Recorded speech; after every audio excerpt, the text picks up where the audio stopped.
శ్రీ గురుభ్యో నమః. హరి ఓం. శ్రీమద్ వాల్మీకి రామాయణంలోని సుందరకాండలో 8వ సర్గం.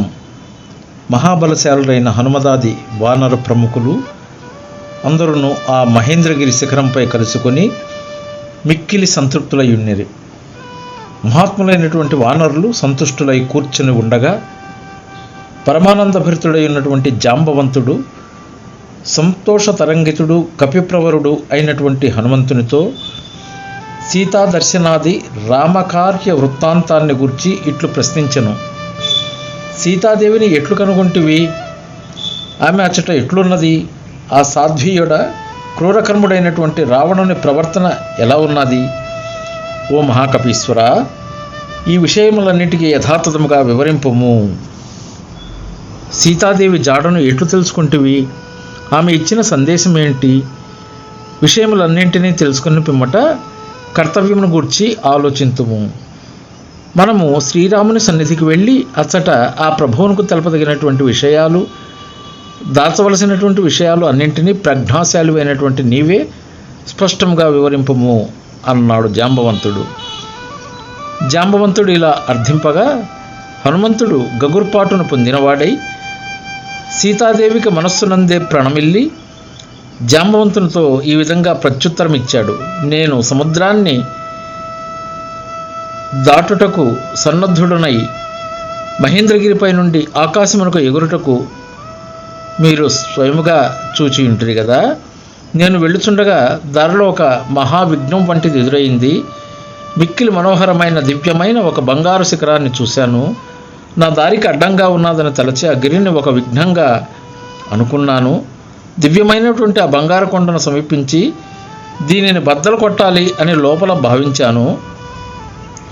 ఆ మహాగిరి శిఖరాన్ని నా వాలముతో కొట్టాను. అది కింద పడిపోయింది. ఆ సాహస కార్యాన్ని తెలుసుకొని ఆ మహాగిరి నాయన కుమారా అని మనస్సునకు ఆహ్లాదకరముగా మధుర వచనాలను పలికింది. నేను వాయుదేవుని మిత్రుడను, నన్ను నీ పినతండ్రిగా భావింపము. నా పేరు మైనాకుడు. నేను ఈ మహాసముద్రమును నివసించుచున్నాను. కుమారా, పూర్వము మహాపర్వతాలకు రెక్కలుండేవి. అవి అందరినీ బాధిస్తూ ఉంటే భూమిపైన స్వేచ్ఛగా సంచరిస్తూ ఉన్నాయి. ఆ పర్వతముల పోకడలను విన్నటువంటి దేవేంద్రుడు తన వజ్రాయుధంతో వాటి రెక్కలను ముక్కలు ముక్కలుగా కావించాడు. ఓ బాలుడా, నీకు తండ్రియు మహాత్ముడైనటువంటి వాయుదేవుడు నన్ను ఈ మహాసముద్రమునకు చేర్చి ఆ ప్రమాదము నుండి రక్షించాడు. శ్రీరాముడు ధర్మ పరిరక్షకులలో శ్రేష్ఠుడు, దేవేంద్రునితో సమానమైనటువంటి పరాక్రమశాలి. ఓ శత్రు సంహారక, అట్టి శ్రీరామునకు సహాయపడుట నా విధి. మహాత్ముడైనటువంటి ఆ మైనాకుని వచనాలను విని అతనికి నేను నిర్వహింపవలసిన రామకార్యాన్ని గురించి తెలిపి మహాకాయుడైన అతని అనుజ్ఞ బడసి ముందునకు సాగుటకు ఉద్యుక్తుడనయ్యాను. మైనాకుడు తన మానుష రూపమును ఉపసంహరించి శైల రూపమున మహాసముద్ర గర్భంలోకి చేరిపోయాడు. పిదప నేను ముందుకు సాగుతూ ఉండగా సురసాని పేరు గల నాగమాత సముద్ర మధ్యములో చూశాను. ఆ సురస నాతో ఈ విధంగా అన్నది: ఓ వనరోత్తమ, దేవతలు నిన్ను ఆహారముగా నిర్దేశించారు. నీవు చాలా కాలానికి నాకు లభించావు కనుక నిన్ను భక్షించదను అన్నది. సురస అట్లు పలకగా నేను వివర్ణవదనుడనై ఆమెకు అంజలి ఘటించి ప్రణమిల్లి ఇట్లు తెలిపాను: శ్రీమంతుడు అరిమర్దనుడు దశరథుని కుమారుడైనటువంటి శ్రీరాముడు సోదరుడైనటువంటి లక్ష్మణుడితోనూ తన ధర్మపత్ని అయినటువంటి సీతాదేవితో దండకారణ్యంలో ప్రవేశించాడు. దుర్మార్గుడైనటువంటి రావణాసురుడు సీతాదేవిని అపహరించుకొని పోయాడు. నేను శ్రీరాముని ఆజ్ఞ మేరకు ఆమె కడకు దూతగా వెళుతున్నాను. రాముని రాజ్యమును నివసించుచున్నటువంటి నీవు ఆయనకు సహాయపడుట యుక్తము అన్నాను. అంతటా సురస, ఎవ్వరూ నన్ను తప్పించుకొని పోజాలరు, ఇది నాకు ఒక వరము అని ఆమె పలుకగా 10 యోజనాల పొడవున్న నేను నా దేహాన్ని క్షణంలో ఇంకనూ 5 యోజనాలు పెంచాను. నా శరీర ప్రమాణమునకు తగినట్లుగా ఆమె తన నోటిని తెరిచింది. ఆమె తన నోటిని తెరచుట చూసి నా శరీరాన్ని సూక్ష్మనర్చితిని. ఆ క్షణముననే నేను అంగుష్టమాత్రుడనై అతివేగంతో ఆమె నోటిలో ప్రవేశించి తక్షణమే బయటకు వచ్చాను. పిమ్మట సురసాదేవి దివ్యమైన తన స్వరూపమును దాల్చి నాతో ఈ విధంగా అన్నది: ఓ వానరోత్తమా, సత్పురుషుడా, కార్యసిద్ధికై వెళ్ళిరమ్ము, వైదేహిని మహాత్ముడైనటువంటి శ్రీరామునికి చేర్చుము అన్నది. అనంతరం విశాలమైన అంతరిక్షములకు గరుడులో ఎగిరాను. ఇంతలో నా నీళ్ళను ఎవరో గట్టిగా పట్టుకొని లాగుతున్నట్లు అనిపించి నా వేగం మాత్రం కుంటుపడింది. అన్ని దిశలకు పరికించి చూసిన నా గమనమును అడ్డగించిన వారెవరూ నాకు అక్కడ కనపడలేదు. ఇట్లు ఆలోచిస్తూ ఉంటే నా దృష్టి అధోభాగం వైపునకు మరలింది. అప్పుడు సముద్ర జలముల యందున్న ఒక భయంకర రాక్షసి నా కంటపడింది. ఎట్టి తొట్టుపాటు లేకుండా దృఢముగా నాతో ఆ ఘోర రాక్షసి వికటాట్టహాసం చేయుచు కట్టువచనాలను పలికింది: ఓ మహాకాయుడా, ఎక్కడికి ఎగుచున్నావు? రాక్షస జాతి దానినైనా నాకు నీవు ఇష్టమైన ఆహారము. చాలా కాలం నుండి ఆహారం లేక నేను ఆకలితో అలమటిస్తున్నాను.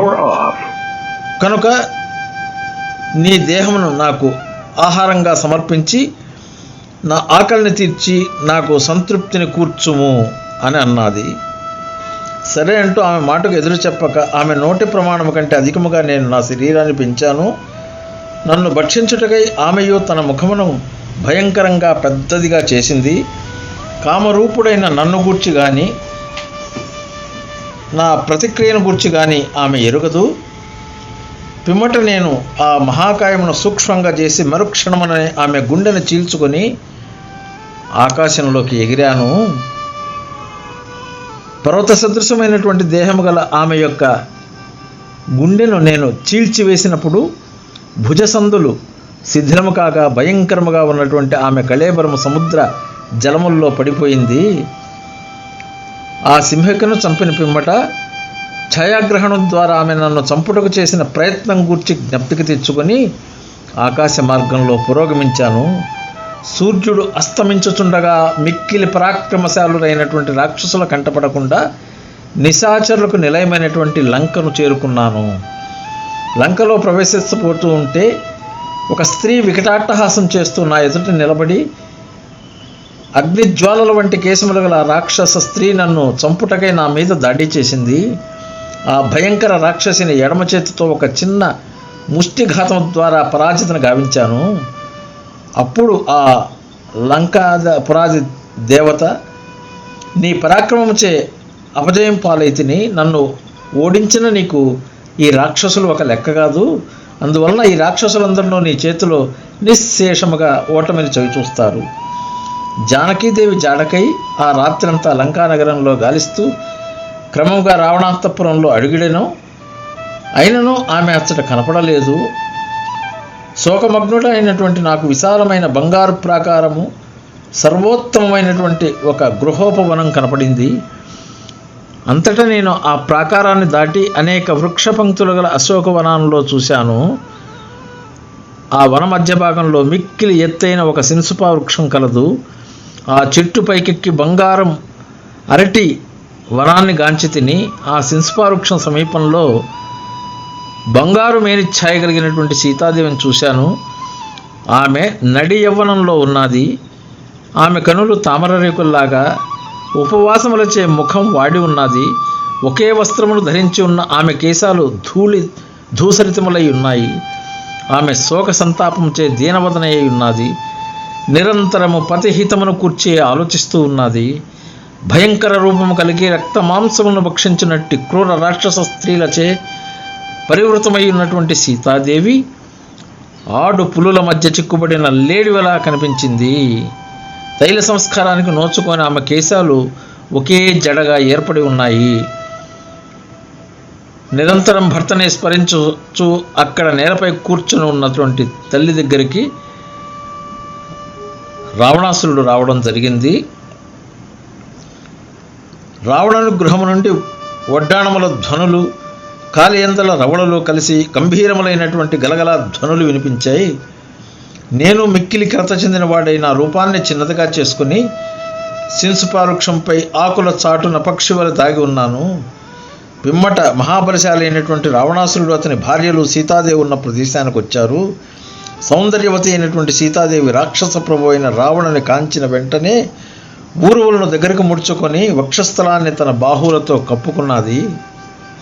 ఆమె దిగులుతో తత్తరపడుచు అటు ఇటు చూస్తూ ఉన్నింది. వ్రత దీక్షలో ఉన్న ఆ దేవి ఏ విధమైన రక్షణ లేదని వణికిపోతూ ఉన్నింది. అంతటా మిక్కిలి దుఃఖితైన జానకి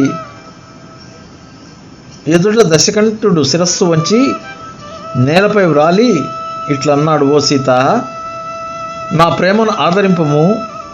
ఓ గర్విష్ఠురాల, ఒకవేళ నీవు అహంకారంతో నన్ను ఆదరింపనిచో 2 మాసముల తర్వాత నీ రక్తాన్ని త్రాగెదను. దుర్మార్గుడైనటువంటి ఆ రావణాసురుడు పలికిన మాటలను విని సీతాదేవి మిక్కిలి క్రుద్ధురాలై ఇట్లు పతివ్రత తేజస్సుతో కూడిన ఉత్తమ వచనాలను పలికింది. ఓ రాక్షసాధమా, నేను మిక్కిలి తేజస్శాలి అయిన శ్రీరాముని భార్యను, ఇక్ష్వాకు వంశ ప్రభు అయినటువంటి దశరథ మహారాజు యొక్క కోడలిని. అట్టి నన్ను దుర్భాషలాడుచున్న నీ నాలుక తెగి ఏల నేలపై పట్టం లేదు. ఓరి దుష్టుడా, నా భర్త నా సమీపంలో లేనప్పుడు ఆ మహామహుని కన్ను కప్పి దొంగ వలె నన్ను అపహరించుకొని తీసుకుని వచ్చినటువంటి నీ పరాక్రమం ఏ పాటిది? నన్ను అపహరించుకొని వచ్చిన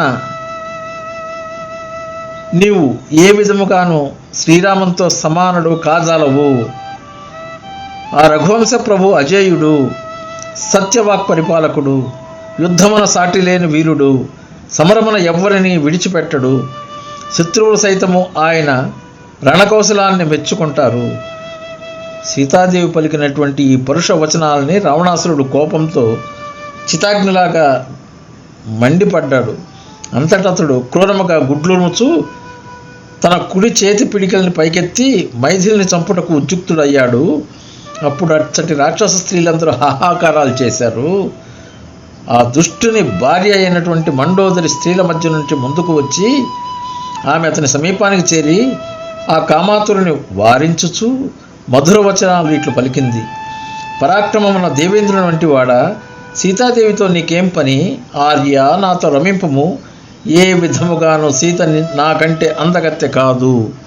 ఓ ప్రభు, దేవగంధర్వ యక్షకన్యలలో నీవు హాయిగా క్రీడింపుము. వీరు ఇందరుండగా సీతకై ఏలా ఆరాటపడుతున్నావు అంటూ మండోదరితో సహా స్త్రీలందరూ మహాబలశాలి అయినటువంటి ఆ నిశాచరుని ప్రసన్నునిగా చేసుకుని వెంటనే తమతో అతన్ని ఆయన భవనానికి తీసుకువెళ్ళారు. సీతాదేవి రావణాసురుడు వెళ్ళిన పిమ్మట రాక్షస స్త్రీలందరూ పరుషవచనాలు పలుకుతూ మిక్కిలి భయపెడుతూ ఉంటే వారి మాటలను గడ్డిపోచ కింద పరిగణించింది.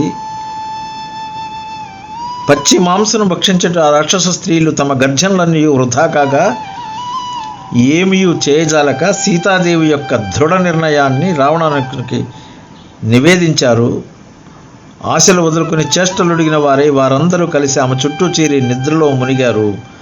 అప్పుడు త్రిజట విభీషణుని కుమార్తె రాక్షస స్త్రీలతో అన్నది, ఈరోజు నేను ఒక కలగన్నాను. అది భయంకరమైనది, గగురుపాటును కూర్చున్నది. అది రాక్షసుల వినాశమును సీతాపతియగు శ్రీరాముని జయమును సూచిస్తూ ఉన్నది.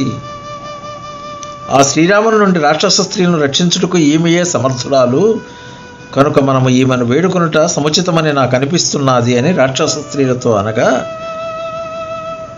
జనకను కూతురైనటువంటి మైథిలి ఆమెను నమస్కరించిన మాత్రాన్నే ప్రసన్నరాలవుతుంది.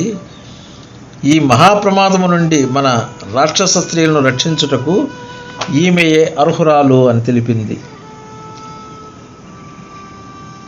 జానకీదేవితో మాట్లాడుతూ, తగిన ఉపాయమును గూర్చి నేను ఆలోచించి తిని ఇక్ష్వాకు వంశ ప్రభువుల ఔన్నత్యాన్ని గూర్చి వర్ణించాను. రాజర్షి గణపరంపరను గూర్చి కూడా నేను నుడివిన పలుకులను ఆమె వినింది. నేత్రములు అశ్రుపూర్ణములు కాగా సీతాదేవి నాతో ఇట్లన్నది, ఓ వానరోత్తమా, నీవు ఎవరు? నిన్ను పంపింది ఎవరో ఇప్పటికీ నాకు అర్థం కావటం లేదు. ఇతడికి ఎలా వచ్చావు? నీకు రామునితో మైత్రి ఎట్ల పొసగినది?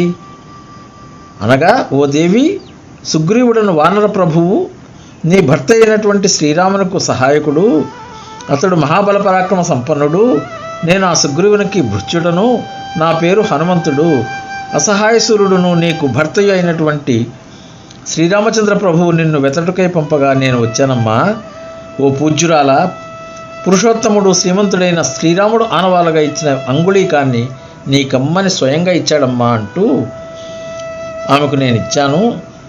జనకనందిని యొక్క సీతాదేవి నా వచనాలను విని విషయాన్ని గ్రహించి రావణుని సంహరించి నన్ను తీసుకున్నట్టు యుక్తము రాఘవుడు అని పలికింది. పూజ్యురాలైన సీతాదేవికి సాష్టాంగ దండ ప్రణామం ఆచరించి శ్రీరాముని మనస్సుకు ఆహ్లాదకరమైన కూర్చొని ఆనవాలు ఇమ్మని నేను కోరాను. సీతాదేవి సర్వోత్కృష్టమైనటువంటి చూడామణిని గ్రహింపుము, దీనిని చూచి ఆజానుబాహుడైనటువంటి స్వామి నిన్ను సాదరముగా అభినందించును అని చెప్పింది.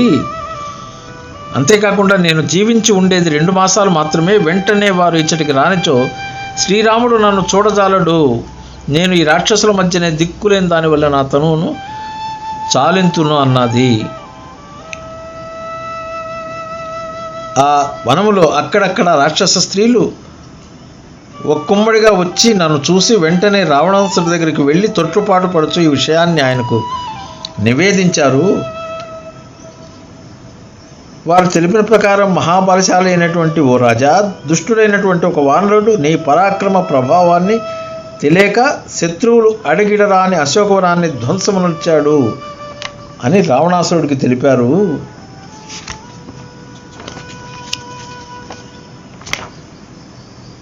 వనధ్వంస వార్తను విన్నటువంటి రావణాసురుడు తన మనస్సు నెరిగి ప్రవర్తించు వారును మిక్కిలి దుర్జనములు కానటువంటి కింకరులను రాక్షసుల్ని నా మీదికి యుద్ధానికి పంపాడు. నేను అనేక మంది రాక్షసులను సంహరించడం జరిగింది. యుద్ధంలో ఆయన కుమారుడైనటువంటి ఇంద్రజిత్తు బ్రహ్మాస్త్రమును నా మీదికి ప్రయోగించి నేను ఆ బ్రహ్మాస్త్రములకు లోబడినట్టు ఉండిపోగా నన్ను తీసుకుని వెళ్ళి రావణాసురుని ఎదుట ఉంచాడు. అప్పుడు నేను, ఓ రాక్షసరాజా, సుగ్రీవుడిని హితాన్ని కోరి ఒక సందేశం పంపాడు, నీకు వినిపిస్తాను, శ్రద్ధగా వినుమని వివరంగా అంతా తెలిపాను. అంతా విన్నటువంటి రావణాసురుడు క్రూర కర్మలను ఆచరించేవాడు దుష్టుడు అయినటువంటి రావణాసురుడు నా శక్తి సామర్థ్యాలు తెలియక నన్ను చంపుటకై ఆజ్ఞాపించాడు. అంతేకాకుండా నా వాలమునకు నిప్పంటించారు. నన్ను సంహరించమని ఆదేశించగా విభీషణుడు మహాజ్ఞాని అయినటువంటి వాడు తన సోదరుడైనటువంటి రావణాసురునితో, అన్నయ్య, దూతను సంహరించరాదు అని తెలుపగా నా వాలమునకు నిప్పంటించారు. వాలాగ్ని జ్వాలలతో బురుజులు, గోపురాలు, లంకానగరాన్ని ఎట్టి తొట్టుపాటు లేకుండా ప్రళయాగ్ని ప్రజ్వలిస్తూ ఉంటే క్షణాల్లో దహించి వేశాను. లంకానగరమునందు ప్రతి ప్రదేశము బుగ్గి అయిపోయింది. నేను లంకను పూర్తిగా దగ్ధమునర్చి సీతాదేవికి ఏదైనా అపకారం జరిగిందా అని భావించి తదుపరి జానకీదేవి క్షేమంగా ఉన్నది అను ఆశ్చర్యకరమైనటువంటి అద్భుతావహమైనటువంటి పలుకులను విన్నాను. జానకీదేవి క్షేమంగా ఉన్నదని తెలుసుకొని వెంటనే ఆ లంకా సమీపంలో గల అరిష్ట పర్వతం మీదికి చేరాను. మిమ్ము చూడవలెనన్న కుతూహలంతో సముద్రలంఘనం ఆరంభించాను. పిమ్మట వాయువు, సూర్యచంద్రులు, సిద్ధులు, గంధర్వులు సంచరిస్తున్నటువంటి గగన మార్గంలో పయనించి ఈ తీరానికి చేరానయ్యా. ఈ సమస్త కార్యములను అచ్చట నేను యథోచితముగా ఆచరించితిని. ఇంకనూ మిగిలి ఉన్న పనులను మనం చేయవలసి ఉన్నది అనే విషయాన్ని వానర ప్రముఖులకి, జాంబవంతుడికి నివేదించాడు హనుమ. స్వస్తి.